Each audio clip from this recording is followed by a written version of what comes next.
Hello दोस्तों, स्वागत है आप सभी का आपके अपने चैनल गुरुमत इंस्टीट्यूट में। फिजिक्स के डेरिवेशन की सीरीज में आज हम कराएंगे आपका डेरिवेशन संख्या 11। D11 का मतलब डेरिवेशन संख्या 11। 12 फिजिक्स 2024 की तैयारी के लिए मोस्ट इंपोर्टेंट डेरिवेशन चल रहे हैं। जो नए हैं वो चैनल को सब्सक्राइब जरूर कर लीजिएगा ताकि आपको रेगुलर वीडियो मिलती रहे। स्टार्ट करते हैं। आज का जो डेरिवेशन है वो कौन सा है कि ओम का नियम क्या है और अनुगमन वेग के आधार पर ओम के नियम का उत्पन्न कीजिए, ओम के नियम की व्युत्पत्ति कीजिए या ओम के नियम को प्राप्त करिए या ओम के नियम को सत्यापित करिए। कैसे भी आपसे क्वेश्चन कह दे, कुल मिलाकर बात यह है कि आपको अनुगमन वेग की सहायता से ओम के नियम की व्याख्या करनी है, ओम के नियम को प्राप्त करना है। ओके, अब दिमाग में आएगा कि सर ये ओम का नियम क्या है, इसको बताइए पहले। तो सबसे पहले हमने हेडिंग डाली है ओम का नियम। बेसिकली ओम का नियम होता क्या है ये बताइए हमको। तो ओम भाई साहब एक वैज्ञानिक थे और इन्होंने क्या बताया कि जैसे कि मान लीजिए ये कोई चालक है, ये आपका कोई भी एक चालक है, ठीक है, और इस चालक को हमने क्या कर दिया, एक बैटरी से जोड़ दिया। बैटरी से जोड़ने का मतलब क्या है कि हमने इसके सिरों पर, चालक के सिरों पर हमने क्या लगा दिया, विभवांतर लगा दिया, विभव स्थापित कर दिया, अर्थात इसके चालक के सिरों के बीच विभवांतर लगाया। तो ओम भाई साहब ने यह बताई थी कि यदि इस चालक की भौतिक अवस्था ना बदले, भौतिक अवस्था का मतलब क्या होता है कि इसकी लंबाई, इसके अनुप्रस्थ काट का क्षेत्रफल, इसका दाब, इसका ताप, ये जिस धातु का उस धातु को ना बदले तो इसके सिरों पर लगाया गया विभवांतर उसमें प्रवाहित धारा के अनुक्रमानुपाती होता है। सिंपल सी बात है भाई, जितनी ज्यादा बड़ी बैटरी लेंगे उतनी ही इसमें ज्यादा धारा प्रवाहित होगी, जितना छोटा लेंगे उतनी ही कम धारा प्रवाहित होगी। कब? जब यदि इसकी भौतिक अवस्था में कोई परिवर्तन ना करें। ठीक है, तो यही परिभाषा यहां पे लिख दी गई है। क्या लिख दी गई है? सिंपल सी कि इस नियम के अनुसार यदि किसी चालक की भौतिक अवस्थाएं ना बदले तो, भौतिक अवस्था का मतलब क्या है पहले यहां पे लिख दे रहा हूं। भौतिक अवस्था आप नहीं समझ पाओ, भौतिक अवस्था का मतलब होता है कि चालक का ताप, इसकी लंबाई, इसका दाब, ठीक है, इसका क्षेत्रफल, इसका अनुप्रस्थ क्षेत्रफल यानी चालक कितना मोटा है, और उसके पदार्थ की प्रकृति आदि। पदार्थ की प्रकृति का मतलब ये हमने एल्यूमिनियम का तार लिया है तो एल्यूमिनियम तार चेंज ना करें फिर उसे, नहीं तो एल्यूमिनियम के अलग चीज होगी, कॉपर के लिए अलग रहेगी। मतलब कुछ भी नहीं बदलना है, जो फिजिकली हम हाथ से छू सकते हैं, देख सकते हैं, महसूस कर सकते हैं, उसको कुछ नहीं चेंज करना आपको। तो यदि किसी चालक की भौतिक अवस्थाएं ना बदले तो चालक के सिरों पर लगाया गया विभवांतर उसमें प्रवाहित धारा के अनुक्रमानुपाती होता है, उसमें प्रवाहित वैद्युत धारा के अनुक्रमानुपाती होता है। जितनी ज्यादा यहां पर जितना ज्यादा विभव लगाएंगे उतनी ही इसमें धारा ज्यादा बहेगी। और वैसे ही सिंपल सी है, वैसे कोई तार है, वैसे नॉर्मली तुमको पता है यहाँ पे कोई बैटरी है, और बैटरी से यहाँ पे कोई हम बल्ब जला रहे हैं, जितनी ज्यादा बड़ी बैटरी लगाएंगे उतनी ज्यादा देर तक चलेगा। मोबाइल है, मोबाइल में 10% है तो थोड़ी देर तक गेम खेल पाओगे, यदि 100% चार्ज है तो ज्यादा देर तक गेम खेल पाओगे, है। और मोबाइल की यदि बैटरी 50 mAh की है तो कम समय के लिए चलेगी, 100 mAh की है, 1000 mAh की है, 50,000 mAh की है तो ज्यादा समय तक चलेगा मोबाइल चार्जिंग, है ना। तो वही चीज है ना, समझ रहे हो। तो किसी चालक के सिरों पर लगाया गया विभवांतर, सीधी बात है, किसी चालक के सिरों पर लगाया गया विभवांतर उसमें बहने वाली धारा के अनुक्रमानुपाती होता है। V, अब इस चिन्ह को हटाते हैं, अनुक्रमानुपाती के चिन्ह को हटाते हैं तो हमेशा एक बराबर और एक नियतांक आता है, आर आई। तो आर क्या है? जहां आर एक अनुक्रमानुपाती नियतांक होता है भाई, ठीक है, अनुक्रमानुपाती नियतांक है, जिसे वैद्युत प्रतिरोध कहते हैं भाई। वैद्युत प्रतिरोध, इसी को कहते हैं हम वैद्युत प्रतिरोध। ठीक है, समझ में आ गई वैद्युत प्रतिरोध क्या है? क्लियर होगी बात? तो ये चीज या फिर हम इसी को हम इस तरीके से बोल सकते हैं नियम को, तो ये V अपॉन आई बराबर R, ये क्या है, नियतांक है भाई, ये नियतांक है कांस्टेंट, यानी कि ठीक है। तो इसका मतलब ये हो गया कि ओम के नियम को हम इस प्रकार भी बोल सकते हैं कि यदि किसी चालक की भौतिक अवस्थाएं ना बदले तो उस चालक पर लगाया गया विभवांतर तथा उसमें बहने वाली धारा का अनुपात सदैव नियत रहता है, सदैव कांस्टेंट रहता है, सदैव स्थिर रहता है, वो कभी बदलता नहीं है किसी भी चालक में। बस उसकी धारा और वो न बदले, हर बार जितना उसमें विभव लगाएंगे और उसमें जितनी धारा उत्पन्न होगी उसका भाग करेंगे, हर बार बराबर आएगा। ठीक है, तो ये चीज है, ये आगे प्रैक्टिकल में समझाया जाता है। बेसिकली आपको समझ में आ गया होगा नियम। अब हम इसको V अपॉन आई बराबर आर नियतांक हमको लेकर आना है किसकी सहायता से, अनुगमन वेग की सहायता से। क्वेश्चन ये है, डेरिवेशन हमारा ये है। ठीक है, डेरिवेशन क्या है हमारा कि अनुगमन वेग की सहायता से हमको ये चीज लेकर आनी है, V अपॉन आई बराबर आर। ठीक है, चलिए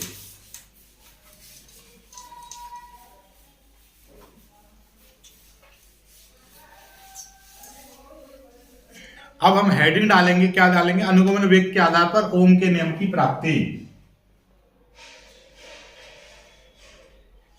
अनुगमन वेग के आधार पर ओम के नियम की प्राप्ति। चीजों को ध्यान से समझते रहना। हमने इससे पहले वाला वीडियो डेरिवेशन संख्या 10 देखोगे तो उसमें अनुगमन वेग का व्यंजक निकाला था हमने, उसकी आवश्यकता पड़ेगी तो उसके लिए हमने चित्र क्या बनाया था, जैसे कि मान लीजिए ये कोई एक चालक है, ये क्या है हमारा चालक है। ठीक है, अब इसमें बहुत सारे क्या होंगे, इलेक्ट्रॉन्स होंगे, इसमें बहुत सारे क्या होंगे, इलेक्ट्रॉन्स होंगे। और जब इस चालक को हम एक बैटरी से जोड़ देते हैं, बैटरी से जोड़ देते हैं तो ये इलेक्ट्रॉन इस तरीके से गति करने लगते हैं। ठीक है, ये इलेक्ट्रॉन इधर की साइड में गति करने लगेंगे। माना कि इसका अनुप्रस्थ क्षेत्रफल, यानी कि इसका अनुप्रस्थ क्षेत्रफल तो आप समझ रहे हो, अनुप्रस्थ काट का क्षेत्रफल ये, इसकी लंबाई L है, इस चालक की लंबाई L है और इसका अनुप्रस्थ क्षेत्रफल A है। और ये V वोल्ट की हमने यहाँ पर बैटरी लगाई है, V वोल्ट की हमने क्या लगाई है, इस पर बैटरी लगाई है। तो सिंपल सी बात है, अनुगमन वेग की परिभाषा से हमारा क्या था, अनुगमन वेग और धारा के संबंध से क्या आया था, अनुगमन वेग के संबंध से देखिएगा, अनुगमन वेग तथा धारा के संबंध से हमारा क्या आया था, आई बराबर A N E V D, समीकरण 1 यही आया था पुराने वाले डेरिवेशन में। जब हमारे पास में एक चालक है जिसकी लंबाई L और इसके अनुप्रस्थ काट का क्षेत्रफल A है, इसके सिरों पर V वोल्ट की बैटरी लगाते हैं तो इसमें उपस्थित मुक्त इलेक्ट्रॉन अनुगमन वेग से चलने लगते हैं। तो ये इसमें क्या है, A क्या है, A इस चालक का क्षेत्रफल है, N क्या है, N है इसके में मुक्त इलेक्ट्रॉनों की संख्या, चालक में मुक्त इलेक्ट्रॉनों की संख्या। ठीक है, E क्या है, इलेक्ट्रॉन पर आवेश की मात्रा, VD क्या है, ये जब V वोल्ट की बैटरी इससे लगाई है, जोड़ी है, तो इलेक्ट्रॉन किस वेग से चल रहे हैं, ये VD है। I क्या है, बाकी थ्योरी आपको मिल जाएगी मेरे नोट्स में लगा दूंगा डिस्क्रिप्शन में, देख लीजिएगा। I आपको पता है, जब बैटरी की चालक पर हमने वोल्टेज लगाया तो इसमें धारा प्रवाहित होने लगी, इलेक्ट्रॉन चले, इलेक्ट्रॉन चलने के कारण धारा उत्पन्न हुई, तो वो धारा है। ठीक है, इतना तो समझ में आ गया, सब कुछ समझ में आ गया। और ये अनुगमन वेग का सूत्र होता है, ऐसा समझ लीजिएगा, I बराबर A N E V D, अनुगमन वेग तथा धारा में संबंध होता है। इससे पहले वाला डेरिवेशन देखना, सब कुछ समझ में आ जाएगा। ठीक है, अब हम बात कर रहे हैं तार के प्रत्येक बिंदु पर वैद्युत क्षेत्र, तार के प्रत्येक बिंदु पर वैद्युत क्षेत्र कितना हो जाएगा भाई, वैद्युत क्षेत्र E बराबर हो जाएगा V अपॉन L। क्या, V अपॉन L, ये तो सूत्र भी था, V अपॉन L, E बराबर V अपॉन L। ठीक है, चलिए नो प्रॉब्लम, इसको याद रखिएगा V अपॉन L। ठीक है, अब मान के चल रहे हैं कि इस पर क्या है, ये मुक्त इलेक्ट्रॉन है, तो प्रत्येक मुक्त इलेक्ट्रॉन पर कितना वैद्युत बल लग रहा है, तो हम ये जानना चाह रहे हैं। तो प्रत्येक मुक्त इलेक्ट्रॉन पर यानी कि एक मुक्त इलेक्ट्रॉन पर, ठीक है, प्रत्येक मुक्त इलेक्ट्रॉन पर लगने वाला वैद्युत बल, प्रत्येक मुक्त इलेक्ट्रॉन पर लगने वाला वैद्युत बल F बराबर, देखिए नॉर्मली वैद्युत क्षेत्र की तीव्रता बराबर होता है F अपॉन Q। मैं बात कर रहा हूं एक इलेक्ट्रॉन पर लगने वाला वैद्युत बल, तो एक इलेक्ट्रॉन का मतलब एक इलेक्ट्रॉन Q की जगह पे एक इलेक्ट्रॉन आ जाएगा, तो F बराबर क्या हो जाएगा, यहां से देखिए पहले नॉर्मली F अपॉन E बराबर F अपॉन Q होता है, तो F बराबर हो जाता है QE, ये हो जाता है। लेकिन यहाँ पे मैं एक इलेक्ट्रॉन पर लगने वाला बल जानना चाह रहा हूं, तो आवेश कितना हो जाएगा, एक इलेक्ट्रॉन, यानी कि एक इलेक्ट्रॉन पर कितना बल लग रहा है, E, तो कितना हो जाएगा small e into capital E। किस सूत्र की सहायता से, F बराबर QE, इस सूत्र से, ठीक है, इस सूत्र की सहायता से ये वाला हो गया। E का मान आपका ऊपर से है, E का मान कितना है, E into V upon L, ऐसे रख दिया, E की जगह पे V अपॉन L रख दिया, ठीक है। इसको याद रखिएगा, ये समीकरण 2 हो जाएगी, ठीक है। अब माना मुक्त इलेक्ट्रॉन का द्रव्यमान m है, भाई मुक्त इलेक्ट्रॉन का द्रव्यमान, भाई ये मुक्त इलेक्ट्रॉन चल रहा है, इसका कुछ ना कुछ द्रव्यमान होगा, और चल रहा है तो इसमें कुछ ना कुछ त्वरण होगा, त्वरण होगा कि नहीं होगा, बिल्कुल होगा। तो माना मुक्त इलेक्ट्रॉन का द्रव्यमान m तथा इसका त्वरण A है, त्वरण A है, तब इस पर लगने वाला बल, तब इस पर लगने वाला बल, नॉर्मली बल, ये मैकेनिकल फोर्स है, तो कितना हो जाएगा, नॉर्मली F बराबर ma होता है, तो ma हो जाएगा, ठीक है। F की वैल्यू समीकरण 1 से क्या है, EV अपॉन L बराबर ma, तो यहां से यदि मैं A की वैल्यू निकालूं तो A की वैल्यू क्या हो जाएगी, EV अपॉन ml। बायोलॉजी वाले स्पेशली ध्यान रखिएगा, EV अपॉन ml, ये समीकरण 3 हो गई, कोई दिक्कत। यहां पर F का मान कहां से रख दिया, समीकरण 1 से EV अपॉन L, ये F की जगह पर रख दिया। A का मान निकालेंगे तो M नीचे आ जाएगा, EV अपॉन L, V आपको पता ही है, ये वोल्टेज वाला V है, ठीक है, यहां तक कोई समस्या नहीं है। यहां से आगे की चीज को समझिएगा, ठीक है। अब क्या हो रहा है कि इसमें पहले तार से जोड़ने से पहले की कंडीशन समझो।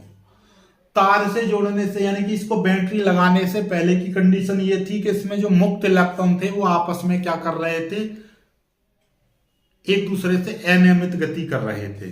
तार से जोड़ने से पहले कोई इधर भाग रहा, कोई इधर भाग रहा, कोई इधर भाग, जैसे ही तार से जोड़ा तो ये एक निश्चित दिशा में गति करने लगते हैं, जिसको हम अनुगमन वेग कहते हैं।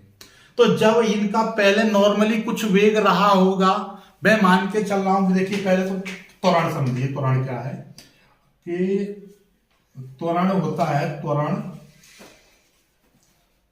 A बराबर होता है वेग परिवर्तन बट्टे समय अंतराल। क्या होता है, सीधी सीधी बात, त्वरण बराबर वेग परिवर्तन बट्टे समय अंतराल, यही तो रहता, वैसे इतना समझो। तो वेग परिवर्तन बराबर नॉर्मली क्या हो जाएगा, वेग परिवर्तन का फॉर्मूला हो जाएगा त्वरण इंटू समय, त्वरण इंटू समय अंतराल, ठीक है। क्या हो जाएगा, समय अंतराल भी बोल सकते हो, कोई दिक्कत नहीं, समय अंतराल, ठीक है। अब चीजों को समझो कि इसमें शुरुआत में तार से जोड़ने से पहले ये इलेक्ट्रॉन इधर उधर गति कर रहे थे, कोई इधर जा रहा, कोई आपस में टकरा भी रहा है। जैसे ही हमने इनको एक बैटरी से जोड़ा तो इसके जो इलेक्ट्रॉन है, मुक्त इलेक्ट्रॉन है, वो सीधे के सीधे एक निश्चित दिशा में और निश्चित वेग से गति करने लगे। तो इनका क्या हो गया, वेग बढ़ गया। हमने मान लिया कि नॉर्मली कर रहे थे, जैसे बैटरी लगाया तो इनका वेग और बढ़ गया।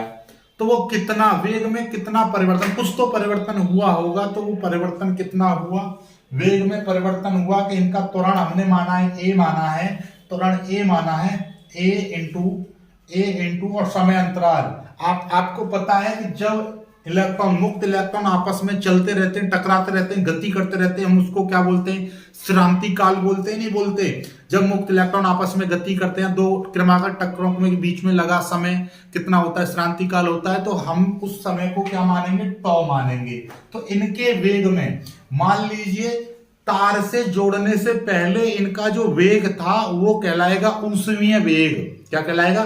तार से जोड़ने से पहले, क्योंकि ये बैटरी से जोड़ने से पहले इसमें जो मुक्त इलेक्ट्रॉन थे वो तभी भी गति कर रहे थे और अब भी गति कर रहे हैं। तो अंतर क्या है? इस समय अभी इसको बैटरी से जोड़ा नहीं है इस चालक को, तो इसमें उपस्थित मुक्त इलेक्ट्रॉन अनियमित गति करते रहते, कोई इधर कोई उधर कोई इधर, ठीक है, अनियमित गति करते रहते। तो इनका कुछ ना कुछ वेग रहा होगा। तो ये कितना वेग था इनका? इस समय का जो वेग है, यानी कि बैटरी से जोड़ने से पहले का जो वेग है उसको बोलेंगे हम ऊष्मीय वेग। क्या बोलेंगे हम उसको? ऊष्मीय वेग। इसको मैं U मान ले रहा हूं। तो प्रत्येक मुक्त इलेक्ट्रॉन का वेग, जैसे कि एक पहला इलेक्ट्रॉन है तो इसका U1, दूसरा इलेक्ट्रॉन है तो इसका U2, इस तरीके से है। और जैसे ही हमने इसको एक तार से बैटरी से कनेक्ट किया तार के द्वारा, तो हुआ क्या कि बैटरी के द्वारा इनके पर क्या लगाया गया? एक विद्युत फोर्स अप्लाई किया गया, जिसके कारण क्या हुआ? इनके वेग में थोड़ी सी वृद्धि हो गई। तो इनकी वृद्धि कितनी हो जाएगी? a टॉ की वृद्धि हो जाएगी। इनके वेग में a टॉ की वृद्धि हो जाएगी। तो वो प्रत्येक का a टॉ की वृद्धि हो जाएगी। तो इसका जो पहले वाला कण है तो उसका U1 की जगह पे क्या हो जाएगा? U1 प्लस a टॉ 1 हो जाएगा। ठीक है, क्योंकि वो आपस में टकरा रहे होंगे। तो यहाँ पे पहले वाले का U टॉ 1 a क्यों है बराबर? क्योंकि a तो सभी के लिए बैटरी के द्वारा तो सभी पर जो त्वरण है वो तो बराबर लग रहा है, वो एक बराबर अप्लाई कर रहा है फोर्स। लेकिन कोई हो सकता है कि कम टकराए, कोई दूसरा कम टकराए। टकराने का जो समय है वो हो सकता है बदल सकता है आपस में। तो इसलिए पहले कण का इतना, ऐसे ही दूसरे कण का जो वेग है U2 प्लस a टॉ 2 हो जाएगा। तीसरे कण का वेग U3 की जगह पे a प्लस टॉ 3 हो जाएगा। इस तरीके से हो जाएगा। बात समझ रहे हो ना? चलिएगा, तो मैं इसलिए यहां पर मैं सिंपल सी भाषा में लिख दूंगा आपको। ये सारी चीज नोट्सों में लिखी हुई है, देखिएगा नोट्सों में ये चीज लिखी हुई है। मैं आपको बता दूं क्या लिखा हुआ है नोट्सों में। नोट्सों में लिखा हुआ है, बात को सुन लेना। नोट्सों में क्या लिखा हुआ है? चालक में उपस्थित मुक्त इलेक्ट्रॉन निरंतर धन आयनों से टकराते रहते हैं। माना यदि मुक्त इलेक्ट्रॉनों की धनायनों से दो क्रमागत टक्करों के बीच औसत समय टॉ है, तो किन्हीं भी दो टक्करों के बीच मुक्त इलेक्ट्रॉनों के वेग में a टॉ की वृद्धि होगी। a और टॉ की वृद्धि होगी। a टॉ की वृद्धि क्यों होगी? समझ में आ गया आपको? चलिए, ठीक है। तो मैं यहां पे मान के चल रहा हूं, ठीक है। मैं यहां पर लिखूंगा, माना कि विद्युत क्षेत्र की अनुपस्थिति में, मैं लिख दे रहा हूं यहां पे, माना विद्युत क्षेत्र की अनुपस्थिति में मुक्त इलेक्ट्रॉनों का ऊष्मीय वेग U1, U2, U3, UN है, तथा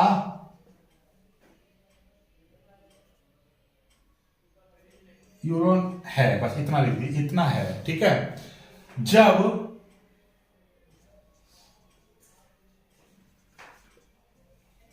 चालक को बैटरी से जोड़कर विभवांतर या विभव दिया जाता है, ठीक है, विभव लिख दीजिए, विभव दिया जाता है, तो मुक्त इलेक्ट्रॉनों का वेग U1 plus a tau 1, U2 plus a tau 2,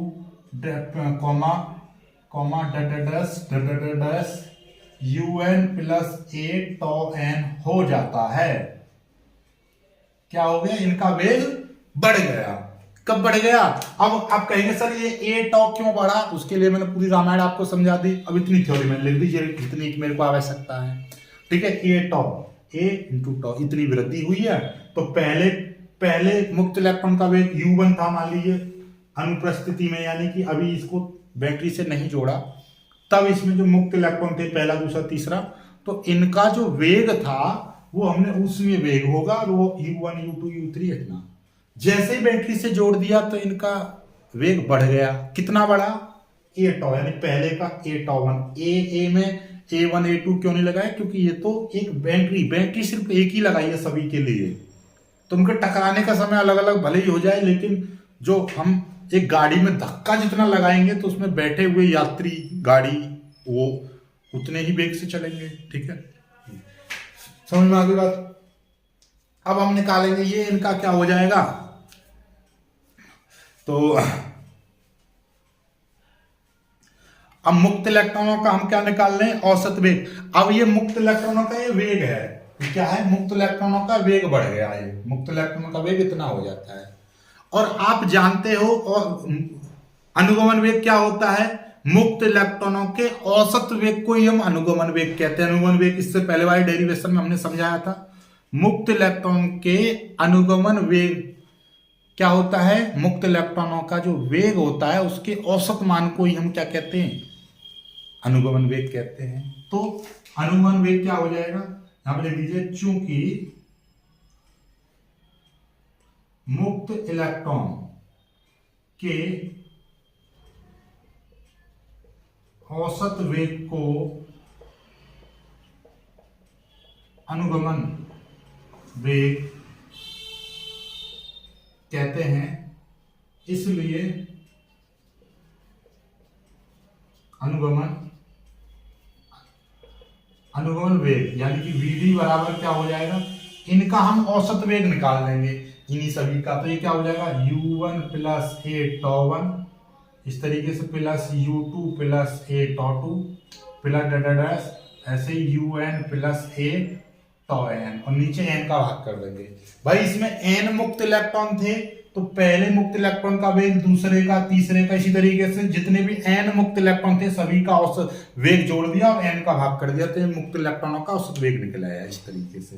ठीक है, चलिए यहां तक कर लीजिए पहले। अब ये सवाल हो चुका लगभग, ठीक है, जल्दी से कर लीजिए, डेरिवेशन हो चुका है लगभग। यहां से आगे हम इतनी थ्योरी करनी है आपको, अब कुछ और एक्स्ट्रा नहीं करना है। मिर्च मसाला हमारा सारा खत्म हो चुका है, अब सीधे आगे बढ़ते हैं। तो ये Vd बराबर क्या हो जाएगा? देखिएगा, इसको थोड़ा सा और मॉडिफाई कर देंगे। इसको हम कह देंगे इसका इस तरीके से, देखिए u1 प्लस u2 प्लस, ऐसे अलग अलग ले रहा हूं मैं, u1 प्लस u, ऐसे नीचे तो n ऐसे रहने दीजिए, u2 प्लस ऐसे u3 plus dash plus un, ऐसे ये वाला मैं एक साथ ले रहा हूं इनको, इसमें से ए कॉमन आ जाएगा और ये हो जाएगा टॉ वन प्लस टॉ टू प्लस डैश टॉ n, इस तरीके से।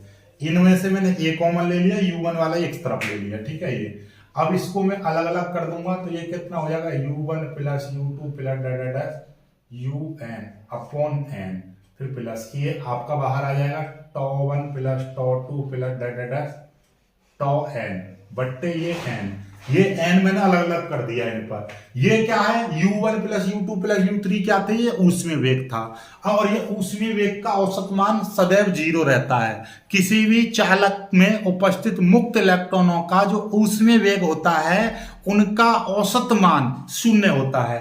ठीक है, तो ये पूरा कितना हो जाएगा? Vd बराबर क्या हो जाएगा? ये 0 हो जाएगा, प्लस ये a और ये वाला, ये दो टक्करों के बीच लगा समय होता है, उसको बोलते हैं, उसके टक्करों के बीच लगे औसत समय को हम क्या बोलते हैं? श्रांति काल कहते हैं। तो ये टॉ हो जाएगा, ये टॉ हो जाएगा। Vd बराबर ए टॉ, ये तो हमने पहले ही बताया था कि अनुगमन वेग कितना बढ़ जाता है? ए टॉ बढ़ जाता है। Vd बराबर कितना हो जाएगा?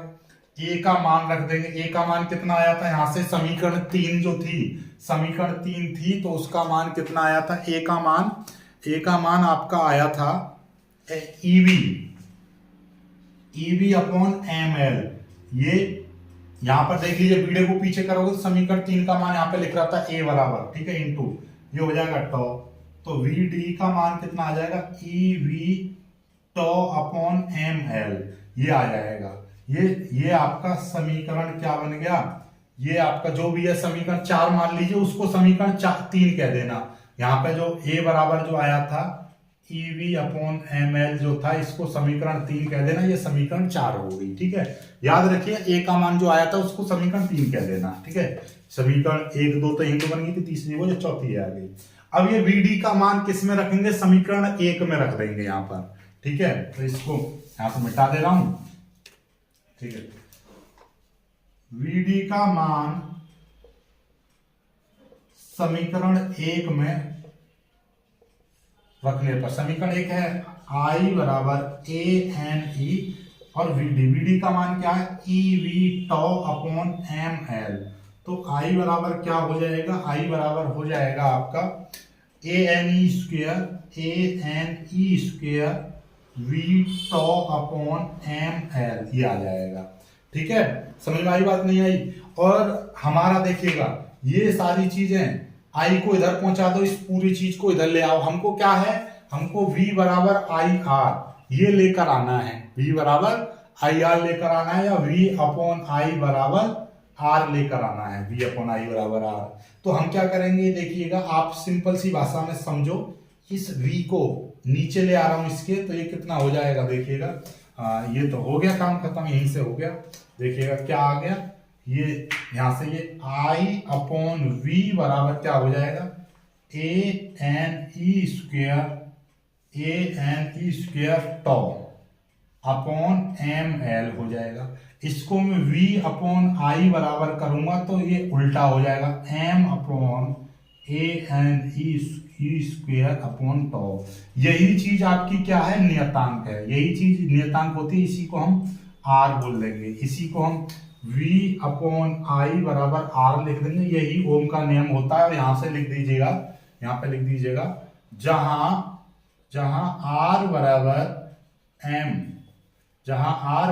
M L upon A N E square टॉ क्या है, नियतांक है, यही है नियतांक, इसी को हम ओम का नाम, v अपॉन आई बराबर आर आ गया ना। आप कहेंगे सर ये वाली चीज आर कहाँ है, ये वाली चीज आर कैसे मान ली आपने ये चीज, तो इसका ही मैं कारण बताऊंगा, पहले सुन लो। ठीक है, तो ये v अपॉन आई बराबर आर हो जाएगा। आर हमने कहा जहां आर बराबर क्या है, M L upon A N E square, जिसको हम नेतांक कहते हैं। ठीक है, ये नेतांक क्यों है, क्योंकि देखो समझो, m क्या है, इलेक्ट्रॉन का द्रव्यमान, जो कि आपका नेतांक होता है। ठीक है, 9.1 गुणा 10 की पावर -27 इतने किलोग्राम होता है। ठीक है, ये L क्या है, L है चालक की लंबाई, चालक की लंबाई आप बाहर तरीके से माप सकते हो। ठीक है, ये क्या है, अनुप्रस्थ क्षेत्रफल है, इसको भी आप माप सकते हो। N क्या है, ये एकांक, चालक के एकांक आयतन में मुक्त इलेक्ट्रॉन की संख्या थी, जो कि आपको पता रहती है हर चालक, जैसे कि कॉपर का, एल्यूमिनियम का, हर चीज में कितने मुक्त इलेक्ट्रॉन होते हैं सभी को पता रहता है आजकल, हर चीज ये नेतांक होती है। ठीक है, चलिए मुक्त इलेक्ट्रॉन जो होते हैं कि कॉपर के परमाणु में कितने इलेक्ट्रॉन हैं, इस तरीके से नेतांक। ई क्या है, ई अपने आप में नेतांक है ये। और ये टॉ क्या है, टॉ डिपेंड करता है, टॉ भी अपने आप में नेतांक है, क्योंकि ये टक्करों की संख्या, टक्करों की औसत श्रांति काल है ना, तो हर तार के लिए, हर धातु के लिए श्रांति काल भी एक निश्चित होता है। तो ये टोटल मिला के पूरा एक नेतांक हो गया। तो आपको ज्यादा दिमाग लगाने की जरूरत नहीं है, फिलहाल बस इतना समझिए कि ये पूरा का पूरा एक नेतांक है। बाकी इसका जब प्रैक्टिकल करते हैं तब आपको भले ही ये चीज दिखानी पड़े माप तोल के, लेकिन यहाँ पे माप तोल के लिखाने की जरूरत नहीं है। तो v अपॉन आई बराबर आर, यही आपका ओम का नियम होता है। आई होप कि आपको ये समझ में आ गया होगा डेरिवेशन। अभी भी आपको समझ में नहीं आया, कहीं से भी दिक्कत आ रही हो तो कमेंट करिएगा, मैं कमेंट पढ़ के आपका अगली वीडियो बनाऊंगा, उसमें आपके प्रश्नों का उत्तर दूंगा। यदि कोई आपका डाउट रह गया हो तो डाउट को भी क्लियर करूंगा। ठीक है, चलिएगा, मिलेंगे कुछ अच्छी वीडियो में, तब तक के लिए बाय बाय। वीडियो को लाइक कर लीजिएगा, और पुराने अभी तक आपने ये 11वां डेरिवेशन है, इससे पहले वाले 10 डेरिवेशन आपने नहीं देखे हैं तो देख लीजिएगा, लिंक नीचे डिस्क्रिप्शन में मिल जाएंगी, जाकर देखिएगा। वीडियो को लाइक करके शेयर कीजिएगा।